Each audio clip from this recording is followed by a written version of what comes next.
On a coutume donc de dire que WordPress est un CMS très performant, il est facile d'utilisation pour les producteurs de contenu, mais qu'il est moins performant si on souhaite appuyer sa stratégie SEO sur le netlinking ou la technique. Et ça, est-ce que c'est un mythe ou est-ce que c'est une réalité également? Alors, c'est selon moi un mythe et une réalité à la fois. Euh, c'est le même constat. En gros, WordPress, ça peut être vraiment. C'est un CMS qui est très efficace en termes de SEO, mais qui a ses limites ou qui nécessite des actions, des interventions de développement ou techniques derrière. Et il faut le faire efficacement. Euh, En termes de technique, WordPress, avec les différentes extensions qu'on a évoquées tout à l'heure, peut être efficace en termes de SEO et efficace en termes de SEO, mais en fait, ça reste l'humain derrière.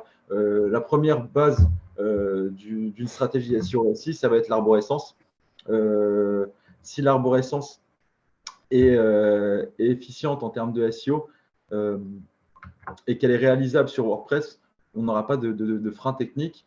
Après, ça reste vraiment la détermination des pages, notamment par exemple, est-ce que des pages sont indexées par WordPress par défaut? Est-ce que des pages sont crawlables alors qu'elles ne nécessitent pas forcément d'être crawlées?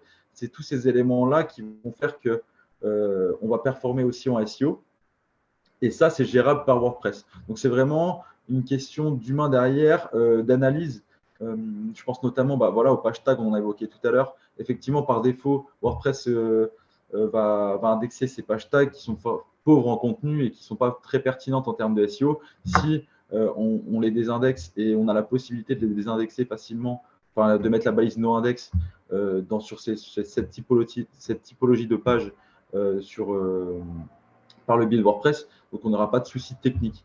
Il n'y a pas réellement de frein technique, il n'y a que des actions à mettre en place et une bonne analyse justement de ces différentes variables pour optimiser en termes de SEO.